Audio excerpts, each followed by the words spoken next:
The desert was still, no birdsong, no wind, just the soft hum of tires cutting through the dust. It was 4:17 a.m. on March 3, 1979, and a caravan of 12 black unmarked vehicles moved quietly across the remote border between Nicaragua and eastern Honduras. They traveled without headlights, relying on night vision goggles and GPS coordinates unavailable to civilians. Inside the lead vehicle sat a man in his early 40s, wearing a pressed black suit and a cold, unreadable expression. His name was not listed on any official government roster. To his right, slumped against the interior wall, was a woman, barely 30, her wrists cuffed, ankles tied, and a strip of black cloth across her mouth. She was unconscious. Her name, if spoken out loud, would mean nothing to anyone outside her small rural village. In 3 hours, she would no longer legally exist. In the vehicles behind them, there were more, 11 individuals, each taken from different parts of Central America. Some were accused of aiding revolutionaries. Others had simply been in the wrong place, near the wrong voice, at the wrong time. Not one of them had received a trial. None had been formally charged. They weren't criminals, not officially. And yet, they were being transported like the most dangerous of enemies. The vehicles followed a route not found on any civilian maps. No signs, no mile markers. Only coordinates burned into the mind of the driver. A long dirt road that twisted like a snake through dense jungle, leading to a facility that did not appear on satellite images. There were no gates at the entrance. Just a sudden break in the trees and a steep downward path of packed red clay. Half a mile into the descent, the trees opened into a clearing.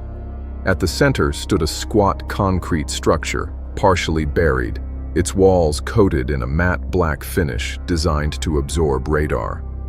The building had no visible doors from the front, no windows, no flags, no insignias, only cameras, dozens of them. This place had a name. Among those who worked here, it was known as the theater. No one was quite sure who had named it. Some believed it was meant to be ironic because inside people were given scripts, stories, roles they never agreed to play. Others believed it was more literal, that it was all performance, that the horrors inside were simply part of a larger act.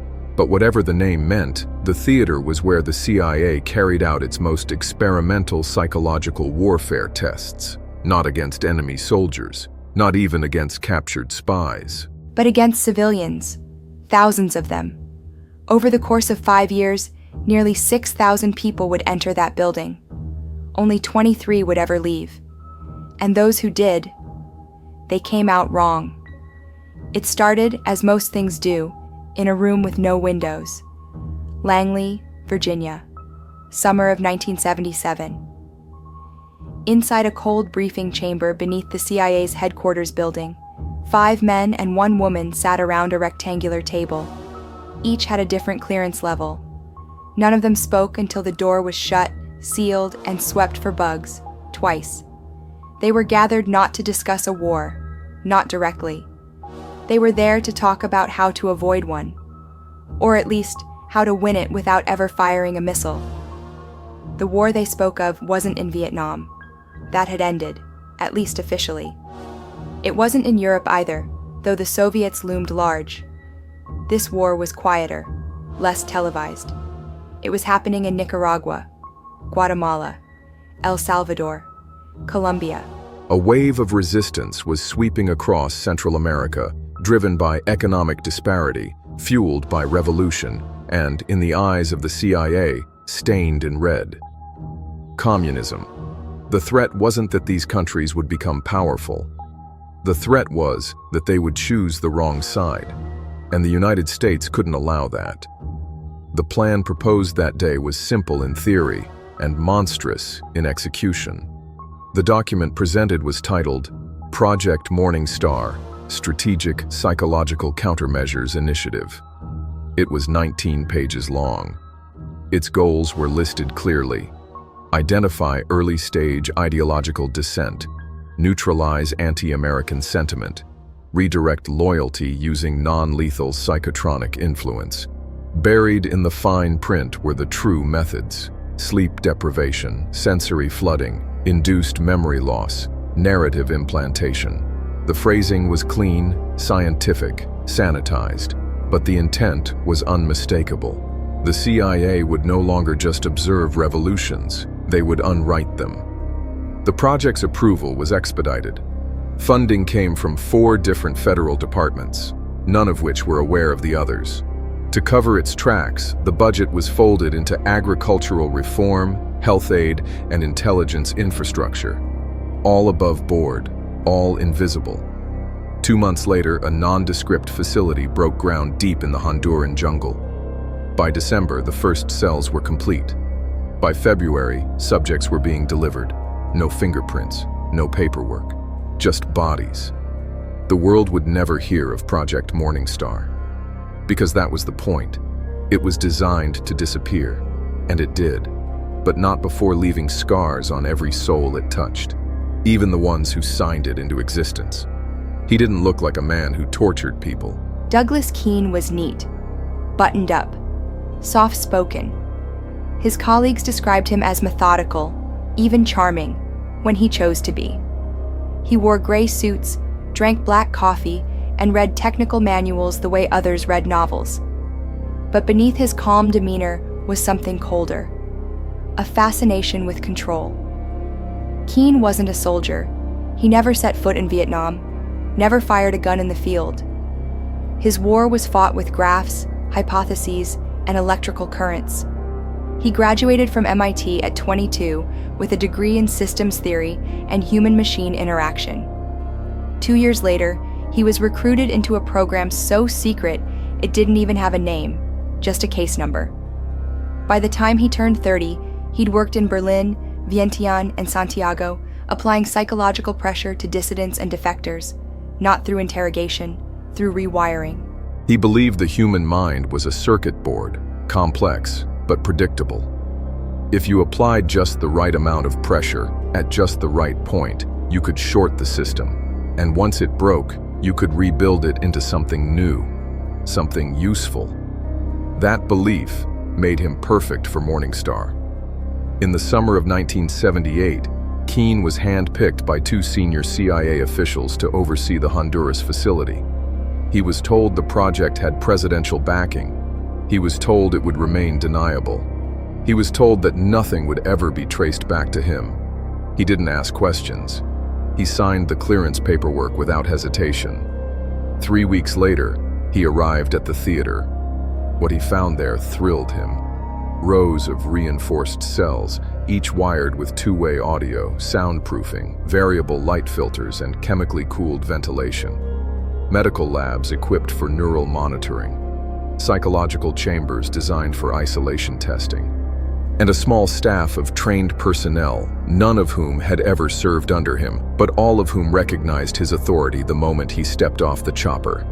Keane didn't speak much in those first few days. He walked the halls, reviewed logs, rewrote protocols. He asked for specific modifications to be made to the audio loop software and had the lighting system reprogrammed for better phase desynchronization.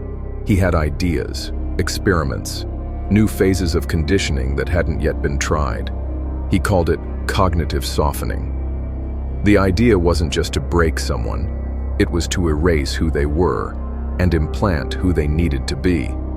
Keane saw the facility not as a prison, but as a lab, and its subjects, raw data.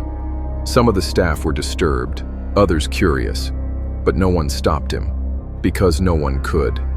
Out here, in the jungle miles from oversight, Keane wasn't just a CIA analyst. He was the architect of reality. The name was always spoken in a whisper, the theater.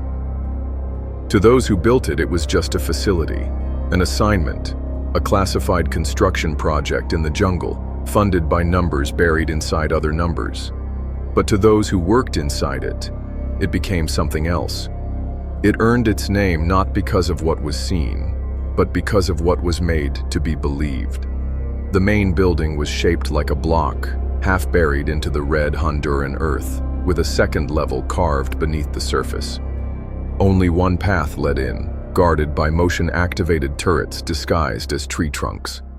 The entry bay required a 3-factor authentication system: code, key, and thumbprint.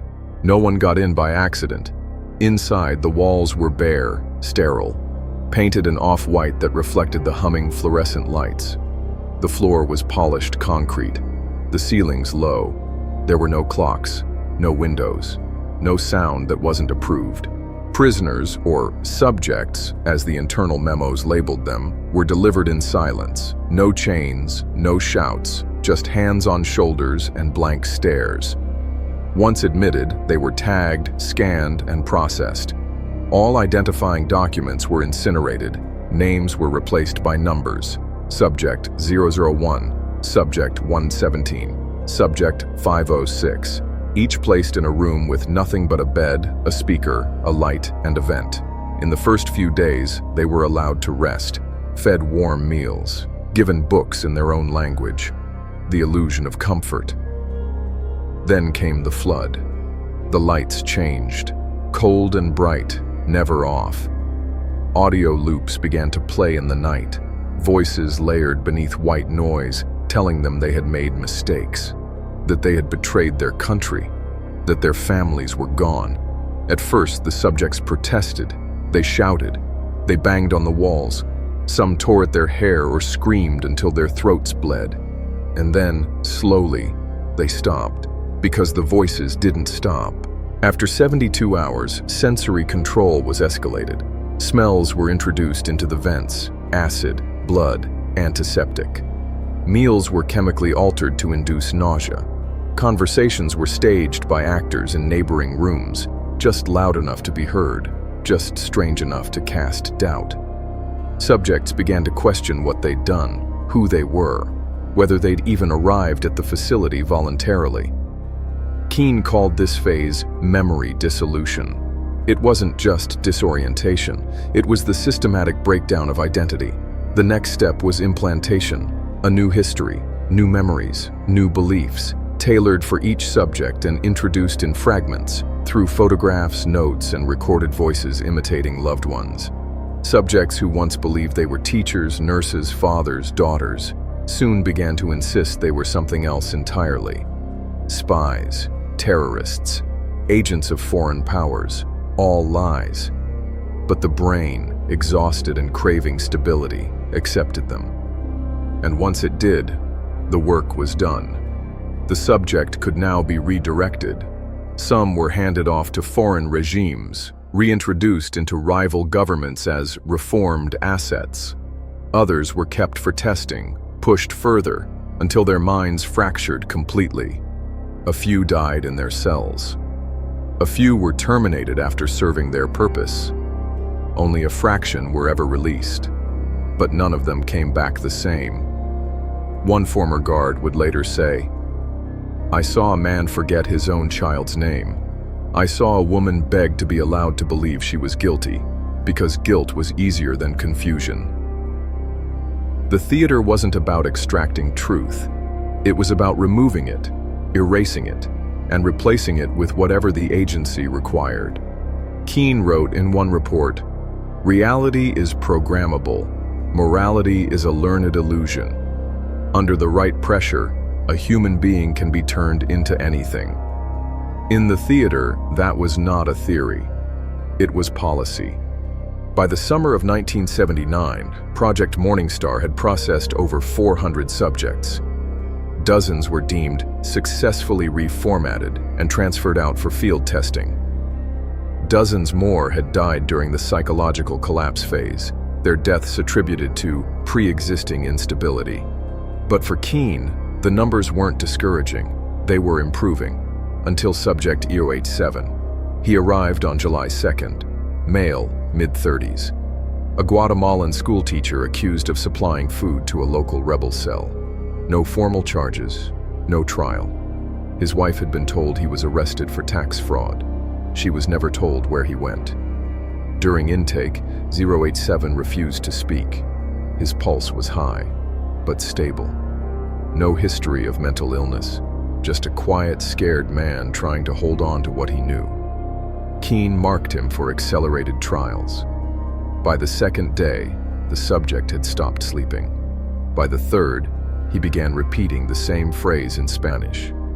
Esto no es real. Esto no es real. This is not real.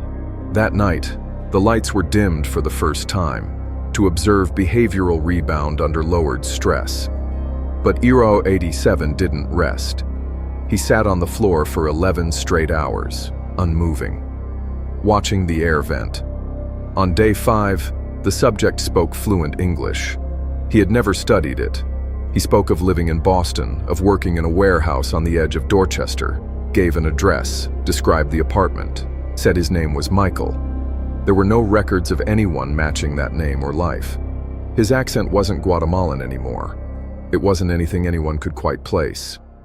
Keane ordered 087 move to Phase 2, memory overwrite.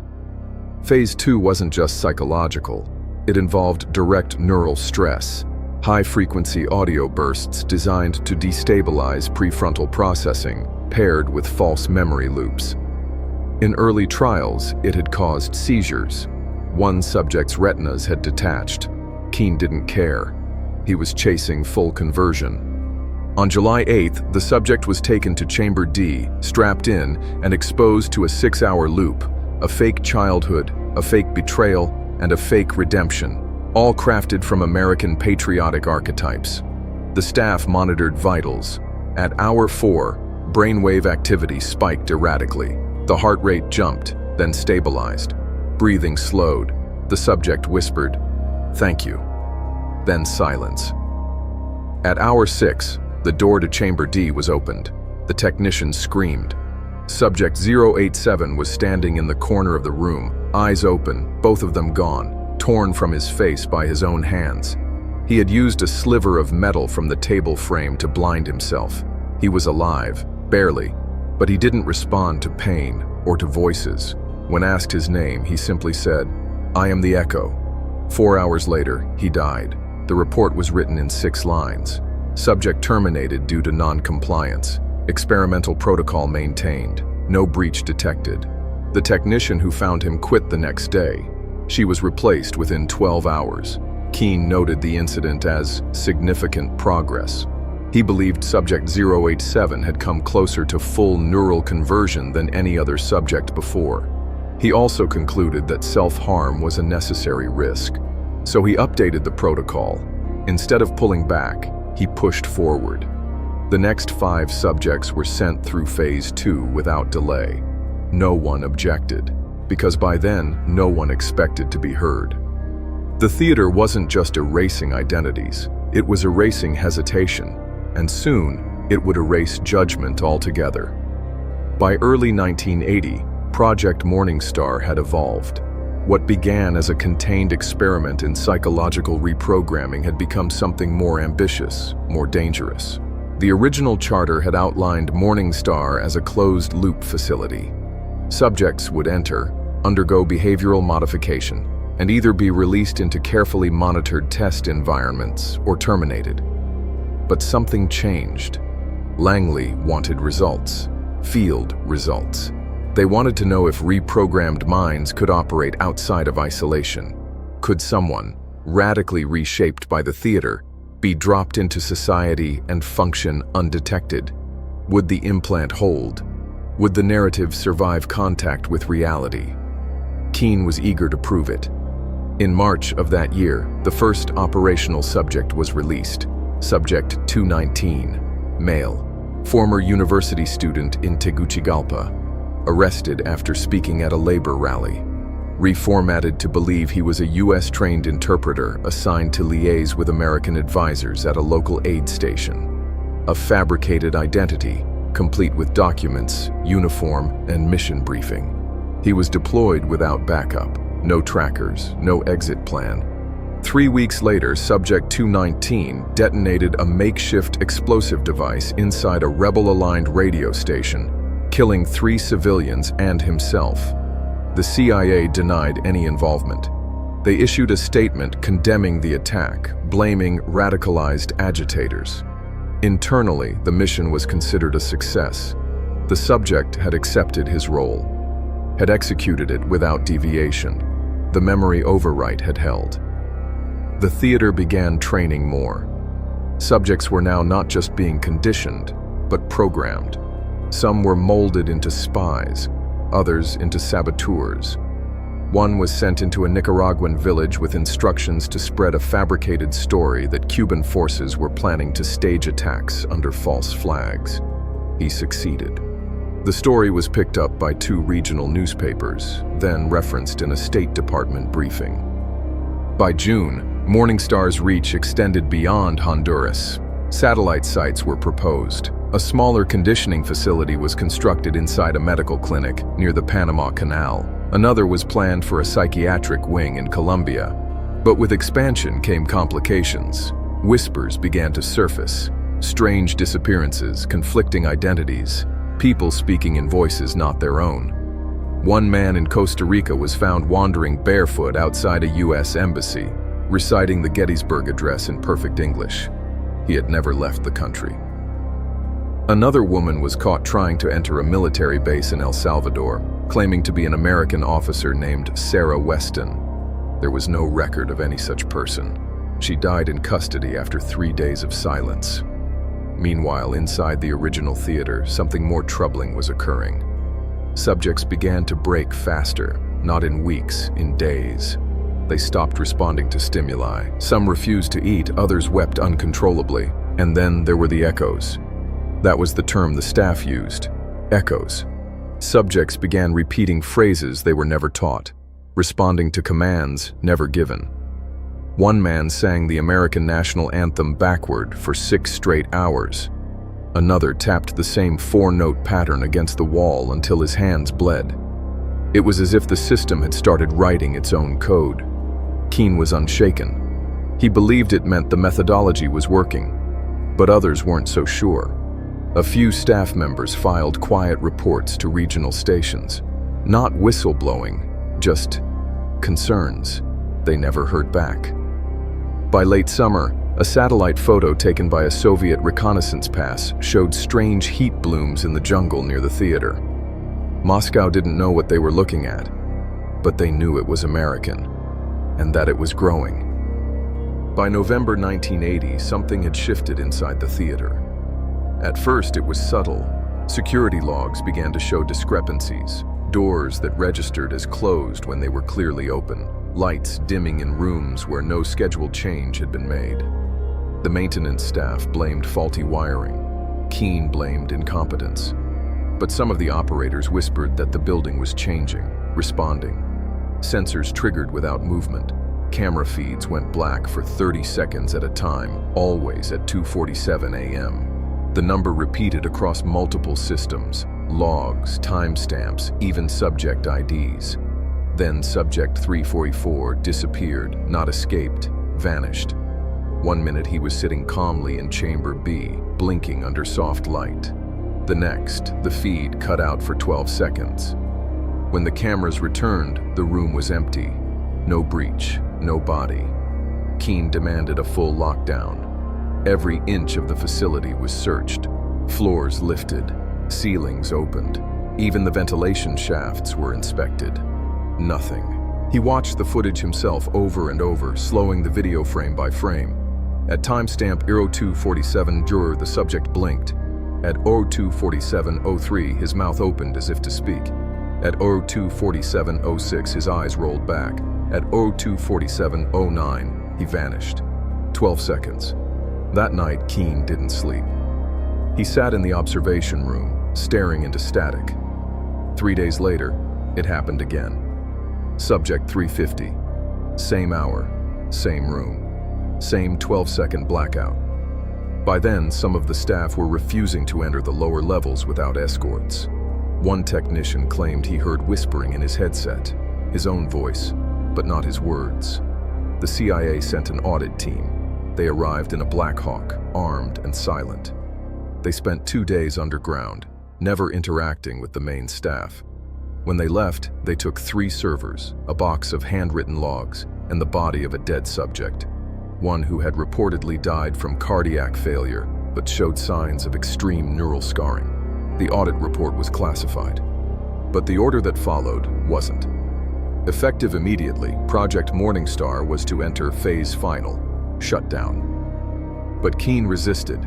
He sent a direct transmission to Langley, requesting 60 more days. He claimed they were on the edge of something irreversible and evolutionary. He described it as an emergent effect, where the minds of multiple subjects, when exposed to overlapping false narratives, began to generate a shared delusion.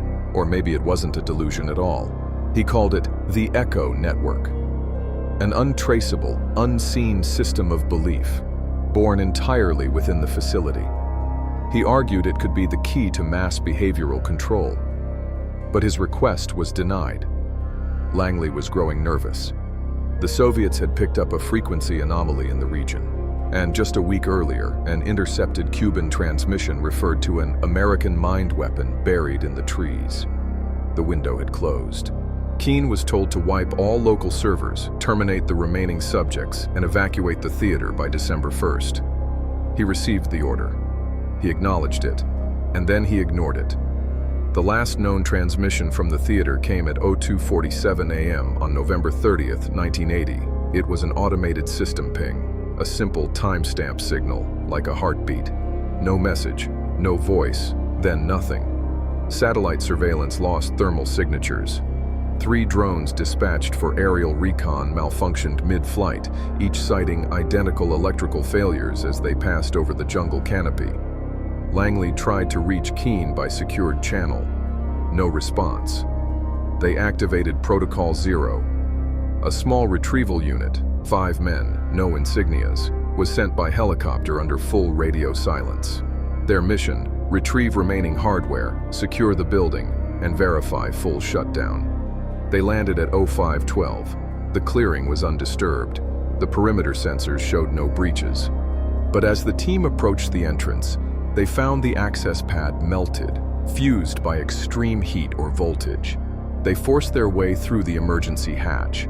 What they found inside would never be included in any official report. The main corridor was empty. The lights were still on. The cameras still blinked. But there was no one. No guards, no staff, no bodies. Chambers were open, beds unmade, food trays half-eaten. Coffee was still warm. It was as if the people inside had simply stood up and walked out, in the middle of their lives. In Control Room A, monitors showed static. On one of them, in the top left corner, the phrase, "I am the Echo," blinked in red, repeating every 4 seconds. None of the technicians had ever programmed such a message. The team made a sweep of the lower levels. The medical bay, the memory rooms, the holding cells, all empty. And then they found Room 7. It was sealed, welded shut from the inside. No records indicated a Room 7 had ever existed. They used thermite to breach it. Inside, the walls were scorched, the floor layered in ash. In the center sat a single chair melted into the concrete. Above it, carved into the ceiling, were 6 words. This was never ours to control. That was the last room they entered. The team evacuated by 08:20. The theater was declared structurally unsound and ordered destroyed. But explosives never arrived. The jungle reclaimed it within months. And when satellite passes resumed, the clearing was gone. Not overgrown. Gone. No coordinates, no heat signatures, no signs it had ever been there. Keane was never found. His last logged access showed him entering the lower vault at 02:46 a.m., 1 minute before the final system ping. He was carrying a tablet, a flask of coffee, and a recording device. None were recovered. Langley closed the file on Project Morningstar 2 weeks later. They didn't bury it, they erased it. The official stance remains unchanged. The CIA has never acknowledged Project Morningstar. No documents, no testimonies, no trail of money, machinery, or memory, just a void. But a few pieces slipped through. In 1994, a Freedom of Information Act request turned up a single redacted memo labeled NSC 77A. The title read, Psychological Conditioning and Narrative Conversion Trials, Central America Sector. Everything else was blacked out. In 2001, a retired technician suffering from late-stage dementia gave an interview to a local Florida radio station. He claimed he had once worked in a facility deep in the trees where names weren't allowed. He said he still had dreams of a girl reciting the Pledge of Allegiance with no mouth. The interview was pulled off air within 24 hours. In Honduras, there are still rumors. Villagers speak of a black building that hums beneath the ground. They say the trees above it don't grow. One farmer claimed he found a man standing barefoot in his field in 1996, sunburnt and silent, wearing a gray jumpsuit with the number 03 burned into the sleeve. He offered the man water. The man looked up and whispered, "Do you have the script?" Then he ran into the jungle. He was never seen again. Meanwhile, the ideas behind Morningstar didn't die. In 2010, a DARPA proposal outlined a system for ideological realignment through targeted neural feedback. It was never approved, but the science exists. Behavioral modification, emotional response mapping, predictive memory conditioning. The same tools Keane explored in silence, now studied openly. The names are different. The purpose is the same. Control. Today, when you speak into a microphone, when you allow a device to map your face, when your behavior is logged and analyzed, ask yourself, where is that data going? What stories could it be used to write? And if that story becomes more real than your memory, how would you know? Some say Morningstar was a failure, that it crossed too many lines, burned too hot, and collapsed under its own weight.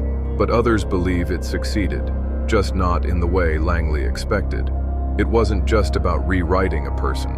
It was about proving that reality could be engineered, one false memory at a time. If that's true, then maybe Project Morningstar never ended. Maybe it just changed formats.